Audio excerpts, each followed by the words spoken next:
તાપી જિલ્લા સહકારી દૂધ ઉત્પાદક સંઘ સુમુલની 73મી વાર્ષિક સાધારણ સભા ચેરમેન શ્રી માનસિંહ પટેલના અધ્યક્ષ સ્થાને યોજાઈ।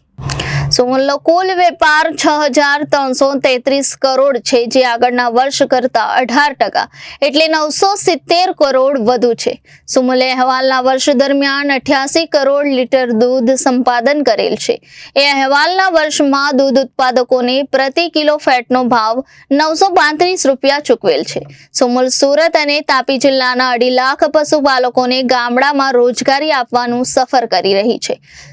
અહેવાલના વર્ષમાં દૂધ ઉત્પાદકોને 4,200 કરોડ રૂપિયા ચૂકવવામાં સફળ રહી છે। સુમુલ આગામી દિવસોમાં ગોવામાં 2 લાખ લીટરની ડેરીની સ્થાપના પણ કરશે।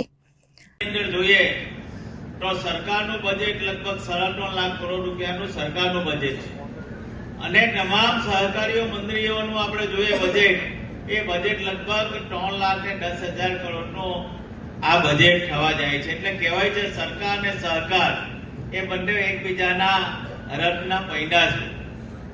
એમ આપણે ત્યાં પણ સુમુલ અને સુરત ડિસ્ટ્રિક્ટ બેંક એકબીજાના રથના પૈડા છે। આજે પણ આપણે જોયું છે કે સુરત ડિસ્ટ્રિક્ટ બેંક દ્વારા લગભગ 100 કરોડથી વધુ વ્યાજની આપણે લોન આપને વધારે વગર વ્યાજની લોન મળી છે। અને આપણે જોઈએ છે જે રીતે સુમુલની અંદર આપણે જોઈએ છે જે રીતે આજે 17 થી 18 લાખ લીટર રોજનું દૂધ આવે છે અને માત્ર ગુજરાતમાં સુમુલ એ મંડળી છે કે જેનું 14 થી 15 લાખ લીટર દૂધ રોજનું સુરતની અંદરનું વેચાણ થાય છે। બાકી આજે તમે બનાસ ડેરી જાઓ, બીજી ડેરીની અંદર જાઓ તો એમણે 10% કે 15% દૂધનું વેચાણ થાય, બાકી બધું બહાર એક્સપોર્ટ કરવું પડે। માત્ર સુમુલ એવી ડેરી છે કે જેનું આ દૂધ સુરતના માત્ર સુરતમાં વપરાય છે। અંદર જોઈએ તો સરકારનું બજેટ લગભગ 3.5 લાખ કરોડ રૂપિયાનું સરકારનું બજેટ છે અને તમામ સહકારીઓ મંડળીઓનું આપણે જોઈએ બજેટ એ બજેટ લગભગ 3,10,000 કરોડનું આ બજેટ થવા જાય છે। એટલે કહેવાય છે સરકાર અને સહકાર એ બંને એકબીજાના રથના પૈડા છે।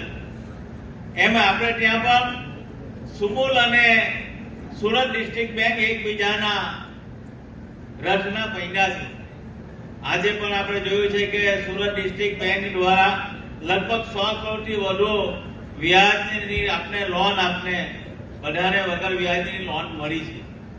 અને આપણે જોઈએ છે જે રીતે સુમુલની અંદર આપણે જોઈએ છે જે રીતે આજે 17 થી 18 લાખ લીટર રોજનું દૂધ આવે છે અને માત્ર ગુજરાતમાં સુમુલ એ મંડળી છે કે જેનું 14 થી 15 લાખ લીટર દૂધ રોજનું સુરતની અંદરનું વેચાણ થાય છે।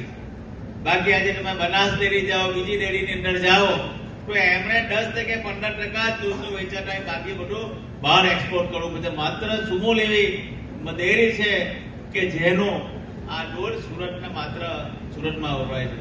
Jayesh Patel, director Sumul dairy. આજે સુરત તાપી જિલ્લા સહકારી દૂધ ઉત્પાદક સંઘ સુમુલની 73મી વાર્ષિક સાધારણ સભા આજે પ્રમુખ શ્રી માનસિંહભાઈ પટેલના નેતૃત્વમાં આજે યોજાઈ હતી। ખાસ કરીને સુરત તાપી સાથે પશુપાલકો લગભગ 2.5 લાખ પશુપાલકો માટેની રોજગારી સાબિત થયેલી સુમુલ ડેરી લગભગ અહેવાલના વર્ષમાં તમે જુઓ તો 6,333 કરોડનું ટર્નઓવર કર્યું છે। એ અત્યાર સુધીનું સૌથી વધારે છે, લગભગ ગયા વર્ષ કરતાં 18% વધારે છે। સાથે સાથે અહેવાલના વર્ષમાં 88 કરોડ લીટર દૂધ ગુજરાતમાં 2 ગામોથી શરૂ થયેલી આજે સુમુલ તમે જુઓ તો 2 જિલ્લા સુરત તાપી સાથે ગુજરાત, મહારાષ્ટ્ર અને ગોવા સુધી વિસ્તરણ થયું છે। લગભગ 88 કરોડ લીટર દૂધ આ વર્ષમાં આવ્યું છે અને લગભગ જે રીતે ભાવ વધારો અને જે રીતે ભાવો જે સુમુલે આપ્યા છે સમગ્ર ગુજરાતમાં પ્રથમ હરોળના ભાવ આપ્યા છે। ભાવફેર સાથે 935 રૂપિયા કિલો ફેટના જાહેર થયા છે અને પશુપાલકોને અહેવાલના વર્ષમાં 4,200 કરોડ રૂપિયા આપીને એક ખાસ કરીને દક્ષિણ ગુજરાતના પશુપાલકો માટે ખૂબ જ મોટી રોજગારી ઊભી કરવામાં આ સુમુલે સફળતા મેળવી છે। ખાસ કરીને જે રીતે સુમુલ આગળ વધી રહી છે, આવનારા દિવસોમાં ગોવા હોય, લાહે હોય અને કોલ્હાપુરમાં ડેરીના પ્લાન્ટો સ્થપાય એની પણ મંજૂરી આજે જનરલ સભાએ આપી છે અને આવનારા દિવસોમાં 2 લાખ લીટરની ડેરી પ્લાન્ટ ગોવામાં સ્થપાવવાની આજે મંજૂરી મળી છે અને આવનારા દિવસોમાં જે રીતે પશુપાલકો અને ખાસ કરીને જીવાદોરી સમાજ જ્યારે સુમૂલ બની રહી હોય ત્યારે આવનારા દિવસો આવનારી પેઢીને વધુ મિલકતો સુમૂલના સંચાલક મંડળ તરફથી ભેટ મળે એની દિશાના પ્રયત્ન સુમૂલ કરી રહી છે. એના અનુસંધાનમાં ગોવા લાજામાં પ્લાન્ટોના વિસ્તૃતિકરણ થવાના છે. આજે ખૂબ જ સારા માહોલમાં તમામ એજન્ડાના કામો મંજૂર થયા છે.